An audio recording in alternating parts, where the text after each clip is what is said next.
Assalamualaikum warahmatullahi wabarakatuh.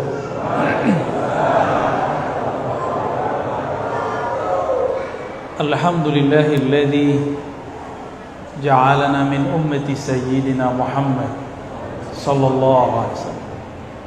Walhamdulillah thumma alhamdulillahilladzi abrazana fi akhir zaman min ummati sayyidina Muhammad sallallahu alaihi wasallam. Asyhadu an la ilaha illallah wa asyhadu anna Muhammadan abduhu wa rasuluh. Allahumma salli wa sallim wa barik alaihi.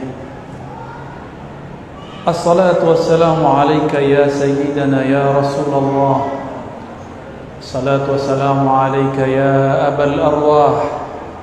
Assalatu wassalamu alayka ya sayyidal awwalin ya sayyidal akhirin ya sayyidal anbiya'i wal mursalin.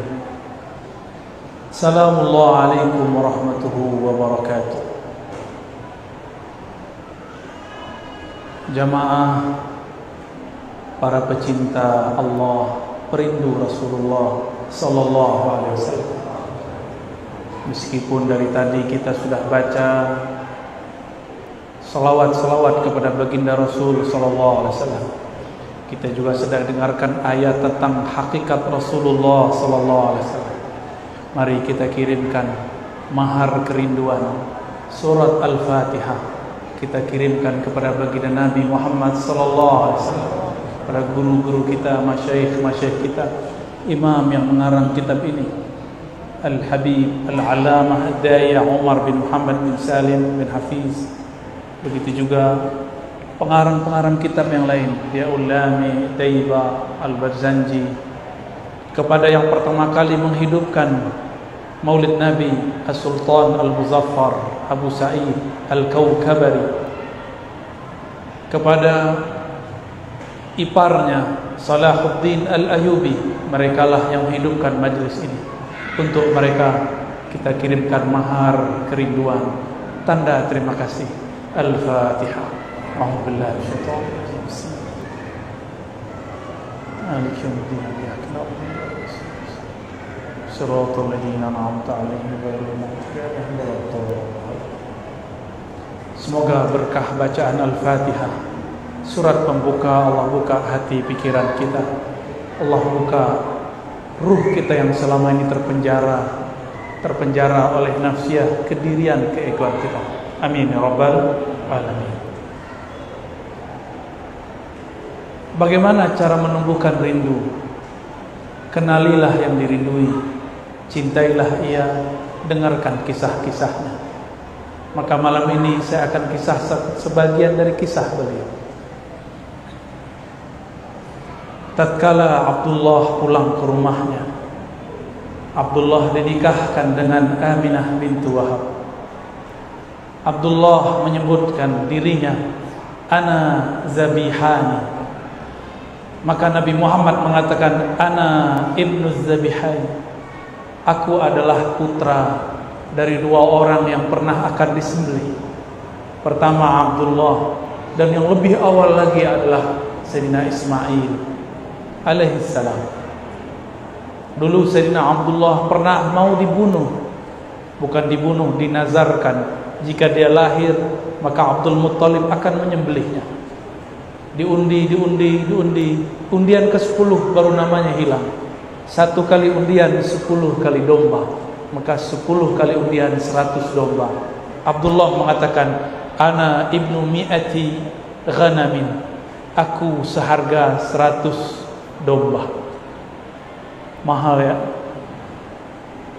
Sayyidina Abdullah dinikahkan dengan Aminah itu karena Abdul Muttalib bermimpi ada pohon tumbuh dari dalam rumahnya. Pohon itu hanya menutupi sebagian, tapi kurang menaungi bagian yang lain. Esok hari datanglah ia kepada ahli takbir mimpi. Apa kata dia? Wahai tuan, takbirlah mimpiku.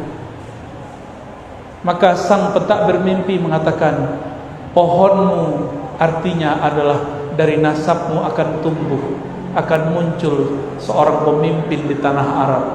tapi kepemimpinannya tidak sempurna kecuali dia dikawinkan dengan pohon satu lagi. Maka kawinkanlah dia dengan keturunan Wahab. Pulang dicarilah oleh Abdul Muthalib, apakah Wahab punya anak seorang putri? Ternyata beruntunglah putrinya adalah seorang yang sangat amanah, maka digelari, dinamai dengan Aminah. Abdullah hamba Allah menikah dengan Aminah, perempuan yang menjaga rahasia-rahasia. Menikahlah Abdullah, di dalam dirinya ada nur yang dulu ada dititipkan Allah kepada Nabi Adam, turun ke Nabi Syis, turun ke Nabi Idris, turun ke Nabi Nuh, turun ke Nabi Ibrahim, turun ke Nabi Ismail, turun kepada Bani Kinan, Bani Quraisy, terus Adnan, terus sampai kepada baginda Rasul. Dari Abdullah turunlah nur itu kepada Aminah. Aminah kemudian dipanggillah Abdullah. Ia mengatakan, wahai istriku tercinta, aku mohon izin untuk berdagang seperti sedia kala. Berangkatlah Abdullah, pergilah ia ke tanah Syam. Tapi sebelum pulang, sebelum sampai di rumah, umur tidak panjang, betul pemalang Aminah masih muda sudah menjadi janda. Bagaimana nasi perut yang sudah ada isinya? Di situ ada jabang bari yang nanti lahir tanpa ayah, yatim sebelum dia lahir. Namun Allah tidak pernah tidur, tidak pernah lupa. Yang dititipkan Allah ke dalam perut Sayyidah Aminah adalah kasihnya. Maka Allah Subhanahu wa taala hampir setiap malam, setiap hari mengirimkan kabar gembira, mengirimkan makanan-makanan surgawi kepada Sayyidah Aminah. Hamillah Sayyidah Aminah. Pada minggu-minggu pertama ia hamil, datanglah Sayyidina Jibril menyeru dari langit, ya Aminah, yang engkau kandung adalah Sayyidul Alam, yang engkau kandung adalah penghulu alam semesta. Meskipun engkau menjadi janda, tapi Allah Subhanahu wa taala akan menjagamu, karena yang di dalammu adalah kekasihnya. Esok hari datang lagi Mikail, esok besoknya lagi datang lagi Adam. Datanglah nabi-nabi, nabi-nabi yang utama sampai nabi-nabi yang tidak disebutkan namanya. Mereka semua mengatakan, wahai Aminah, janganlah bersedih, yang engkau kandung adalah kekasih pemilik alam semesta. Maka Aminah tidak pernah merasa kesepian, meskipun suaminya tidak pernah pulang kecuali hanya namanya. Bayangkan jika ada di antara saudari-saudariku baru menikah, baru hamil, suaminya wafat, malangnya nasib. Tapi Allah tidak pernah tidur. Allah hiburlah ibunda Rasulullah sallallahu alaihi wasallam. Jika dulu Sayyidatuna Maryam dikirimkan buah-buah surga, dijamin kedatangannya, maka yang di dalam perut Sayyidah Aminah lebih mulia daripada Sayyidina Isa yang dikandung Sayyidatuna Maryam. Tentulah penjagaan dan jaminan Allah lebih tinggi dan lebih besar kepadanya. Itulah yang membuat Sayyidah Aminah yakin hidupnya aman sentosa. Sejak saat itulah Aminah percaya di dalam perutnya ada seseorang yang dia akan menjadi nabi akhir zaman. Dialah makhluk pertama yang percaya di antara manusia bahwa yang akan dia lahirkan adalah seorang nabi. Belum lahir Nabi Muhammad, Aminah sudah beriman. Tidak seperti yang dikatakan oleh orang-orang yang buruk adab kepada baginda Rasul sallallahu alaihi wasallam yang mengatakan orang tua nabi disiksa dalam neraka. Bagaimana adab dia kepada Rasulullah? Bagaimana dia nanti kalau ketemu Rasulullah, dia menyakiti Rasulullah dan mengatakan, "Hei Rasul, orang tua mau masuk neraka." Rasulullah tidak akan menyapa orang ini.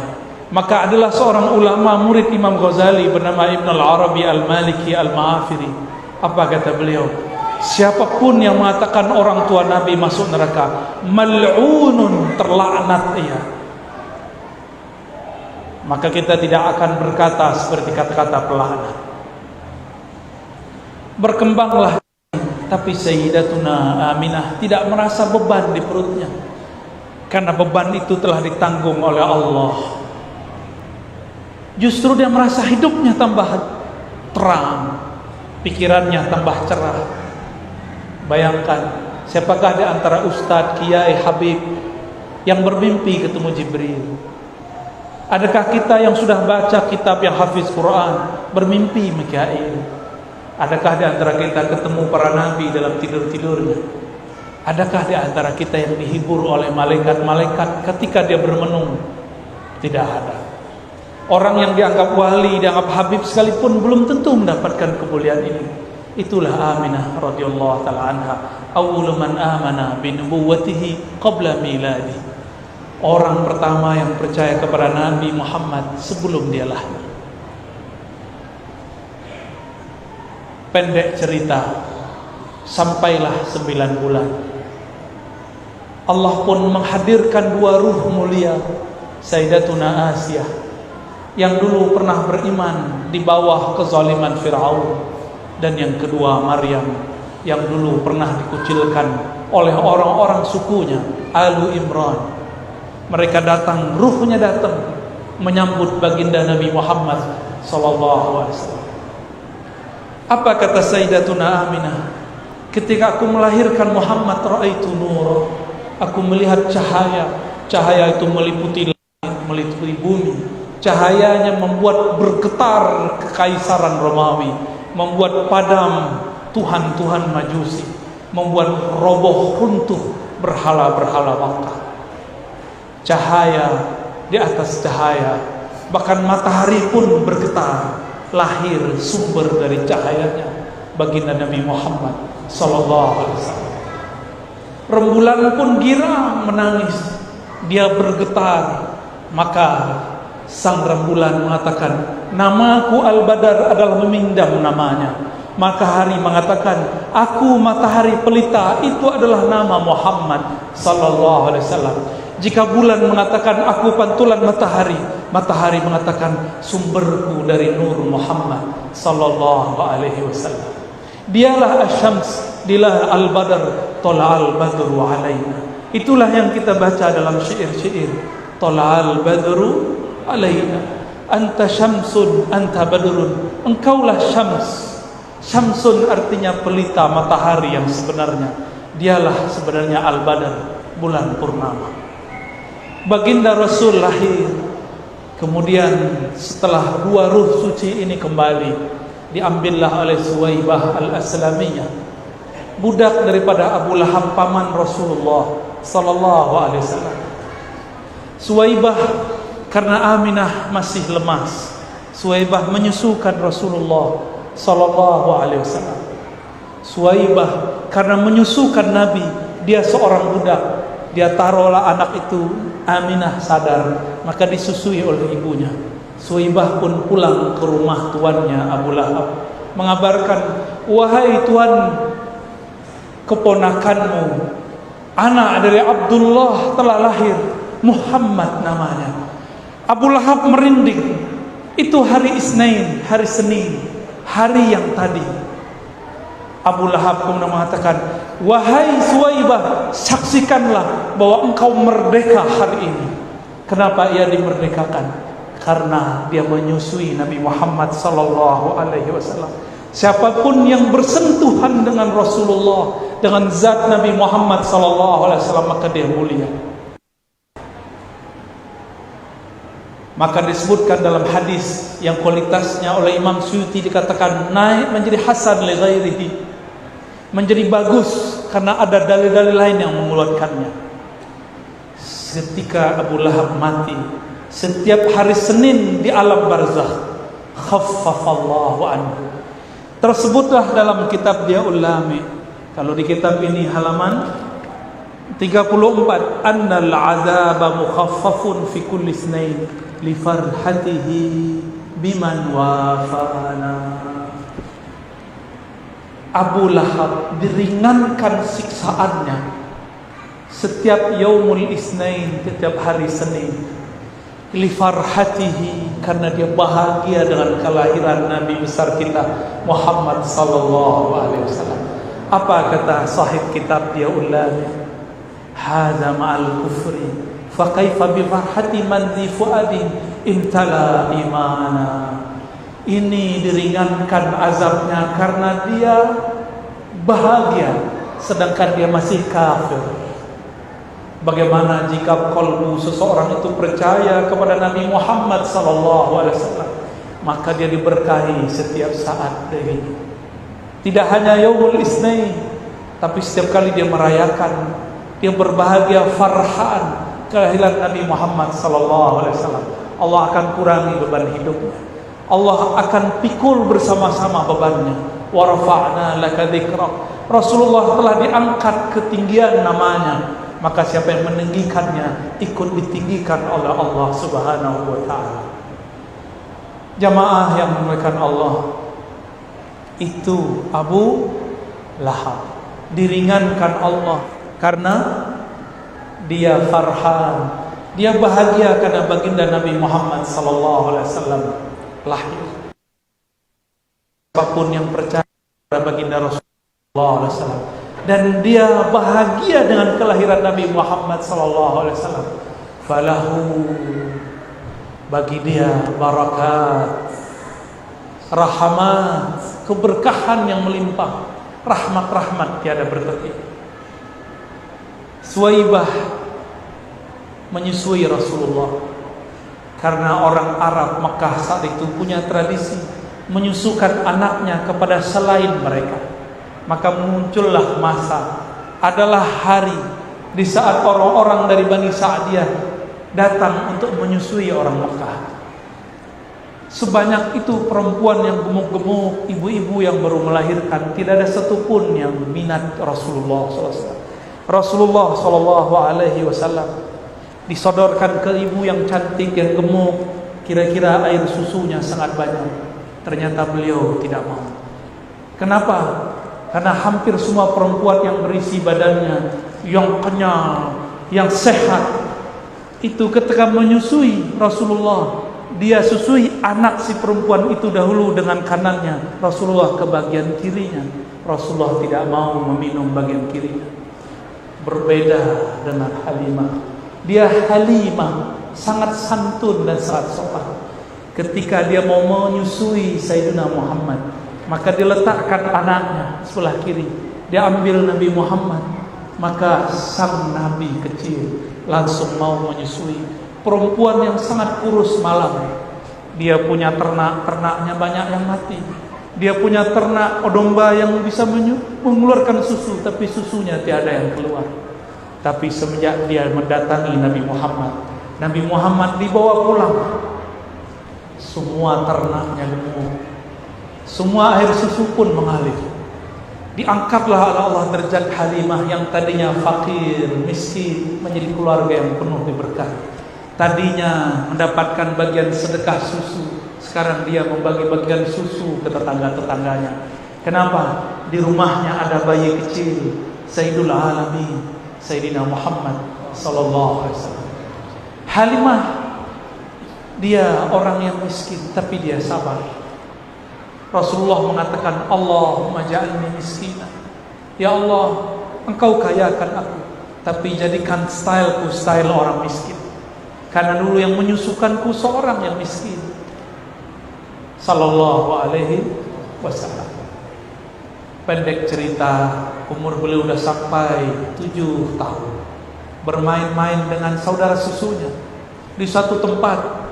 Beliau badannya biasa, badannya kecil, naik keledai bersama dengan saudaranya, anak Halimah Sa'diyah. Betapa lucunya Sayyidina Muhammad berdua dengan saudara susunya di atas keledai. Keledai itu lebih rendah daripada onta, lebih rendah juga daripada kuda, tapi juga lebih besar daripada bighal. Sedang sekali jika ada orang berjalan di atasnya, lucu, sangat menarik sekali. Sampai di tengah jalan, apa kata Sayyidina Muhammad kecil?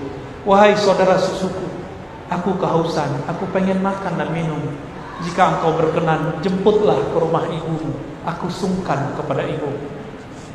Maka pulanglah dia.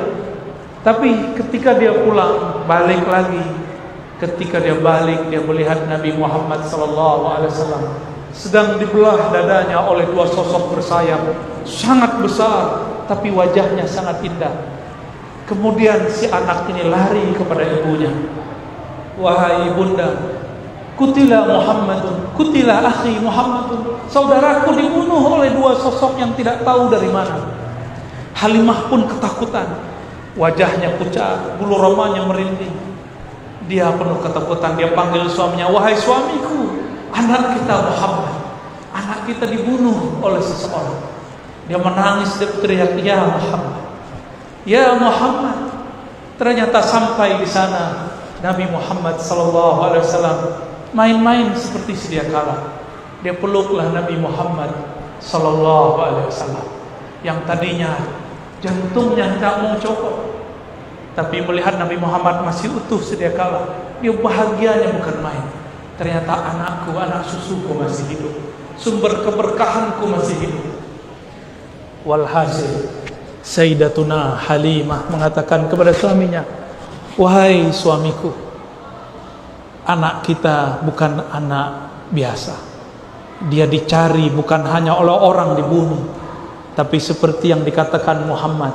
Ketika kita tanya, ya Muhammad, siapakah dua makhluk itu yang diceritakan saudara susumu? Beliau mengatakan, aku melihatnya turun dari langit. Halimah geleng-geleng kepala, ini bukan manusia biasa. Wahai suamiku, kita mungkin bahkan salah adab kepada anak ini. Jangan-jangan anak ini pilihan Allah Subhanahu wa ta'ala. Besok kita kembalikan ke ibunya. Besok dia datanglah kepada Sayyidah Aminah. Sayyidah Aminah tertawa, tersenyum. Apa katanya? Wahai Halimah, engkau baru tahu, sedangkan aku sudah tahu sebelum dia lahir. Ketika dia lahir, aku melihat lebih dahsyat lagi. Bahkan cahayanya meliputi alam semesta. Sayyidah Aminah tidak kaget, Sayyidah Aminah tidak ketakutan. Yang ketakutan malah Halimah As-Sa'diyah.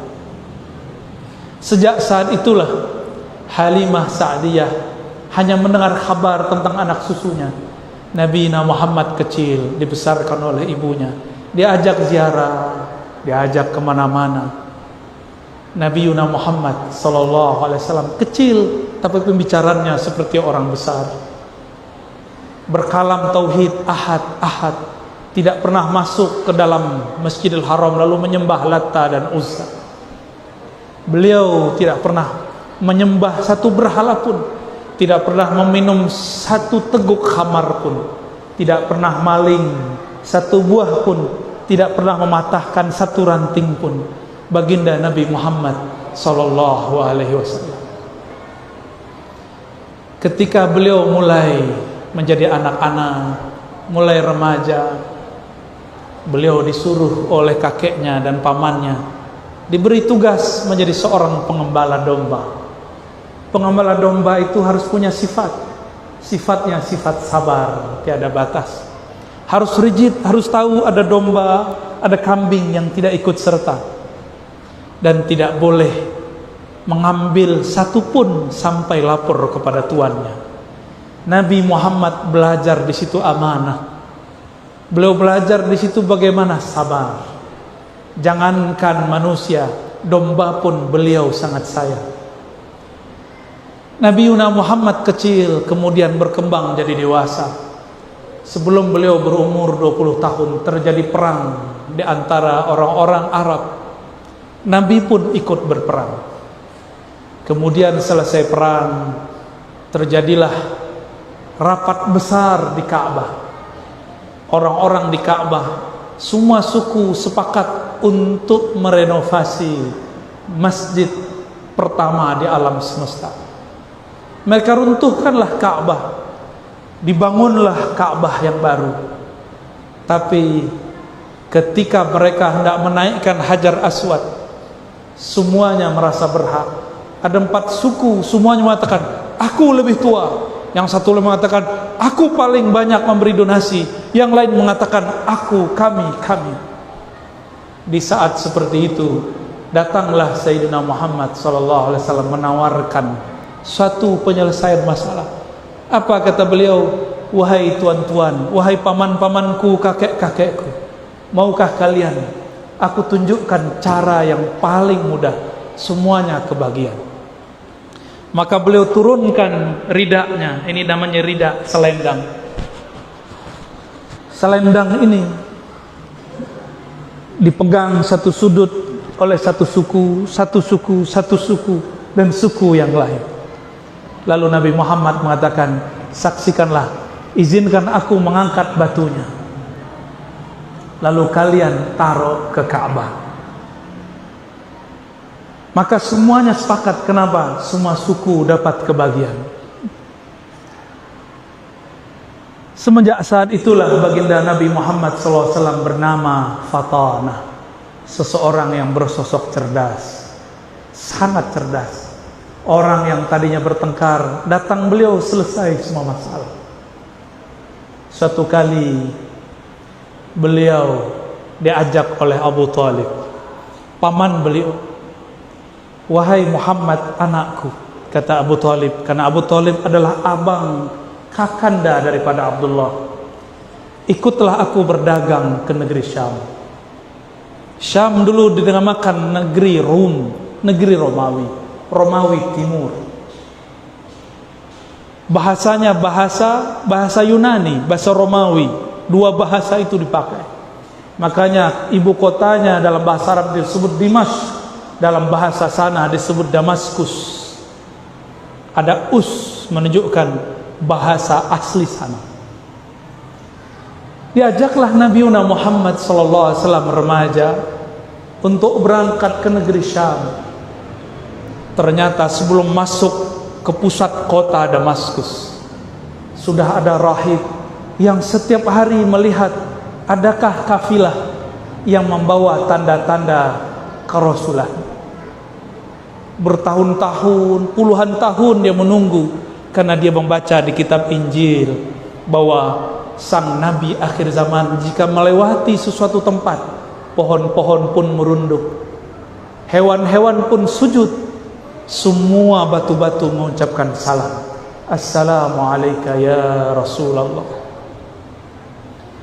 Sampailah kemudian di suatu masa yang ditunggu-tunggu, tanpa dikira, tanpa direncanakan, si rahib yang bernama Bukhairah mendapatkan apa yang dia tunggu puluhan tahun. Ternyata ada kafilah di ujung sana, berasal dari negeri Mekah, membawa keajaiban. Dia perhatikan semua pohon merunduk, tiada kafilah seperti ini. Dia perhatikan semua hewan pun sujud, tapi manusia tidak ada sadar. Dia perhatikan di atas kafilah itu ada awan, awannya teduh, sangat teduh sekali. Langsunglah Bukhairah mengatakan kepada semua orang yang aktif, yang berkhidmat di kanisahnya, wahai anak-anakku, mari sambut makhluk akhir zaman. Siapkan makanan terzat, kita sambut dia dengan makanan paling nikmat. Sampailah saat itu, mendekatlah kafilah. Ternyata pemimpin kafilah adalah Abu Talib. Abu Talib pun disambut oleh rahib yang bernama Bukhairah. Diajak makan semuanya, tapi dilihat ke atas, kenapa awannya tiada? Bertanyalah Bukhairah sang rahib, wahai Tuan Abu Talib, adakah engkau menyisakan anggotamu di belakang? Apa kata Sayyiduna Abu Talib? Ada, masih bocah kecil, masih belajar berdagang. Gak penting bagimu, cukup aku berhadapan denganmu dan kawan-kawanku, saudara-saudaraku. Kata rahib, tidak, antarkan aku kepadanya, bawa makanan ternikmat. Maka Abu Talib pun menghantarkan.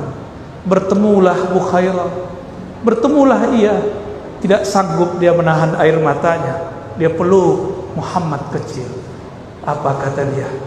Hadza sayyidul alamin. Ini adalah penghulu alam semesta. Abu Thalib pun bertanya, wahai Bukhairah, apa-apaan engkau? Apa buktinya? Kenapa engkau mengatakan ponakanku ini, anakku ini adalah penghulu alam semesta? Apa kata Bukhairah?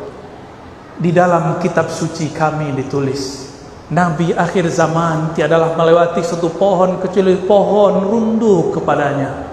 Melewati suatu gunung, bebatuan-bebatuan pun mengucapkan salam kepadanya.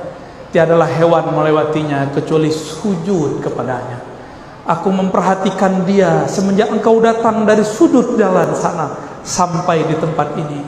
Inilah Sayyidul Anbiya wal Mursalin, penghulu semua nabi, penghulu semua nabi dan rasul.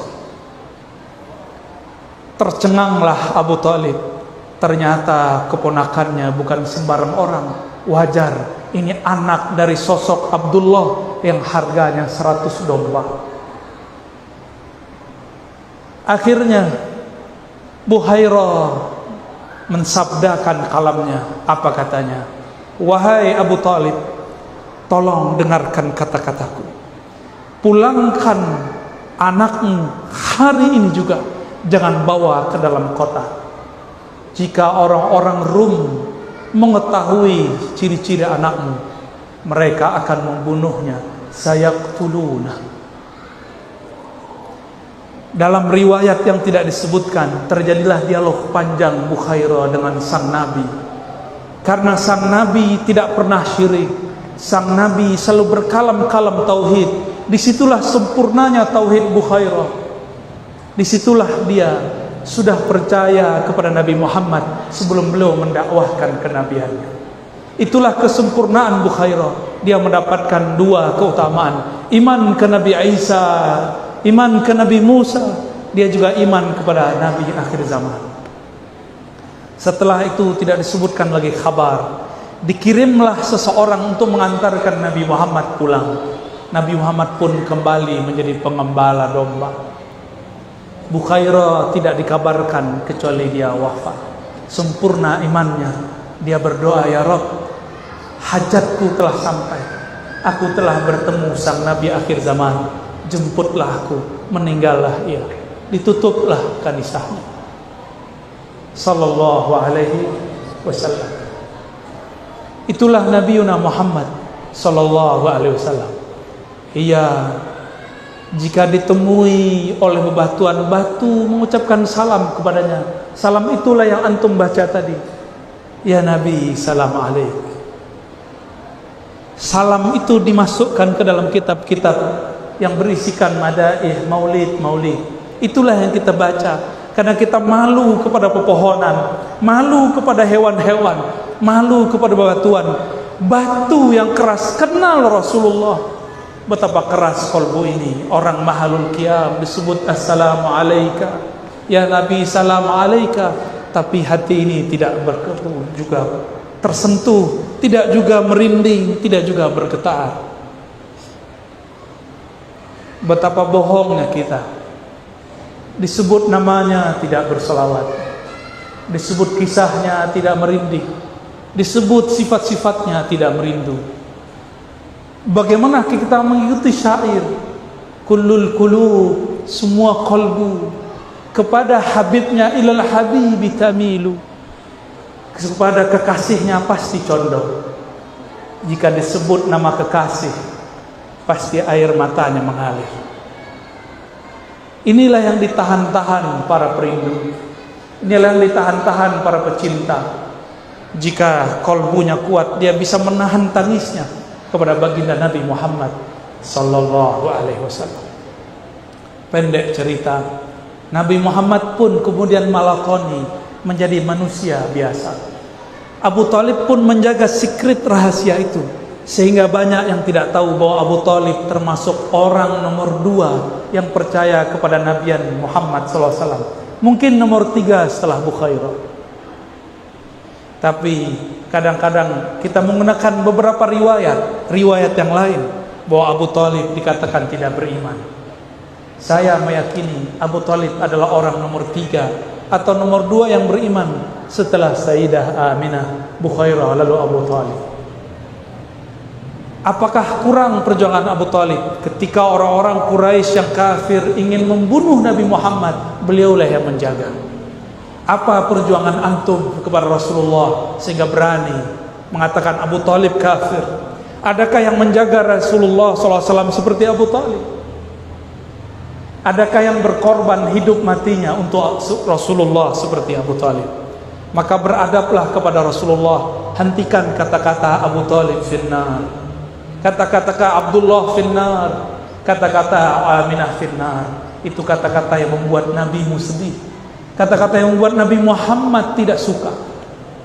Satu kali Zainab binti Abi Lahab datang kepada Rasulullah menangis. Wahai pamanku Rasulullah, aku dicaci maki oleh orang-orang yang merupakan sahabatmu. Apa kata mereka? Ya binta ahlin nar, wahai anak penduduk ahli neraka Abu Lahab. Aku sedih wahai Rasulullah. Maka orang yang memanggil Zainab dengan panggilan ejekan ini disidang oleh Rasulullah. Lalu Rasulullah mengatakan, la tuhzil ahya bil amwat. Jangan kamu sakiti orang yang hidup karena perilaku orang yang mati. Betapa menyakitkan ketika ada orang mengatakan hari ini kedua orang tua Nabi masuk neraka. Nauzubillah summa nauzubillah. Wajar jika Ibnul Arabi mengatakan mal'un, terlaknat. Kalau terlaknat berarti 11-12 dengan syaitanir rajim. Nauzubillah min. Wajar dia kurang ajar kepada guru-guru kita, kurang ajar kepada zuriat Nabi, kurang ajar kepada ulama-ulama kita, kepada orang tua Nabi pun dia kurang ajar. Maka mari selamatkan masjid-masjid kita dari mereka, selamatkan anak-anak kita daripada ajaran-ajaran mereka. Jangan sampai anak-anak kita, saudara kita kesusupan, kegelapan, kufriyahnya iblis. Nauzubillah min dzalik.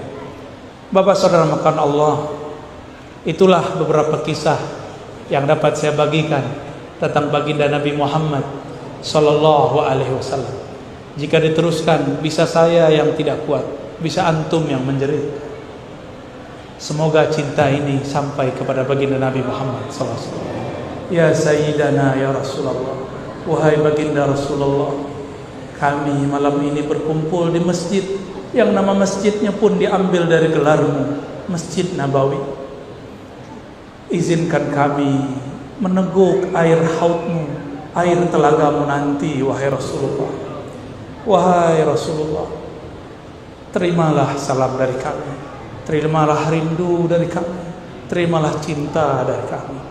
Ya Allah, kalbu ini lebih keras dari batu, kalbu ini lebih susah diatur daripada binatang. Kalbu ini lebih gelap daripada semua kegelapan. Namun berkat cinta kami kepada Nabi Muhammad ya Allah, maka beri cahaya di kalbu kami ya Allah. Lembutkan hati kami yang keras ya Allah. Ya Allah, kalbu kami sangat keras ya Allah. Disebut namanya kami tidak tersentuh ya Allah. Disebut namanya kami tidak rindu ya Allah. Disebut kisah-kisahnya kami pun tidak bisa membayangkan hidup bersamanya ya Allah. Maafkan kami ya Allah, ya Afu, ya Karim, ya Ghafar, ya Ghafur. Bihaqqi Sayyidina Muhammad, dengan kebesaran Nabi-Mu ya Allah, jadikan kami yang hadir malam ini, yang menyaksikan maulid Nabi-Mu Muhammad sallallahu alaihi wasallam, orang yang Kau ringankan beban hidupnya, yang Kau ringankan dosa-dosanya, yang Kau ringankan azab-azabnya, yang Kau tutup semua kegelapan kami dengan cahaya-Mu. Berapa banyak pun dosa kami ya Allah, namun jika rahmaniyah-Mu, kasih sayang-Mu melimpahi kami, semuanya akan melimpahi, semuanya akan menutupi kami ya Rabb. Allah masturna bisitrikal jamil. Ya Allah yang maha indah, kami ini tidak indah ya Allah. Amal kami sangat buruk ya Allah, batin kami sangat busuk ya Allah. Namun dengan keindahan keharuman-Mu ya Allah, maka harumkan qalbu kami dengan nama Nabi-Mu ya Allah. Rabbana atina fid dunya hasanah wa fil akhirati hasanah wa qina adzabannar. Ya Allah, berikan yang kami yang hadir malam ini kebahagiaan di dunia dan di akhirat, berkah Nabi-Mu Sayyidul Awwalin Sayyidul Akhirin. Jika kami dibangkitkan nanti di padang mahsyar, izinkan kami mendapatkan tanda pengenal, cahaya yang memancar di wajah kami, cahaya bekas wudu, cahaya sujud, sehingga Nabi-Mu mengenali kami. Jangan jadikan kami orang yang mengatakan ya Rasulullah, tapi Rasulullah tidak menoleh kepada kami. Jangan jadikan kami ya Allah orang yang mengaku umat Nabi Muhammad, tapi Nabi tidak mengakui kami. Jadikan kami ya Allah tanpa mengaku pun Nabi menjemput kami. Ketika kami ditimbang, kami diberi syafaat, dibantu oleh Rasulullah. Ketika kami ditanya dalam kubur, Nabi membersamai kami. Ketika kami berjalan di sirat-Mu, kami dibimbing oleh Rasulullah. Ketika kami antri di depan pintu-pintu surga-Mu, jadikan kami mendapatkan syafaat Nabi-Mu sallallahu alaihi wasallam. Wa sallallahu ala sayyidil awwalin sayyidil akhirin sayyidina Ahmad sayyidina Muhammad wa ala alihi wal mahdi khalafihi wa sallam. Walhamdulillahi rabbil alamin. Assalamualaikum warahmatullahi wabarakatuh.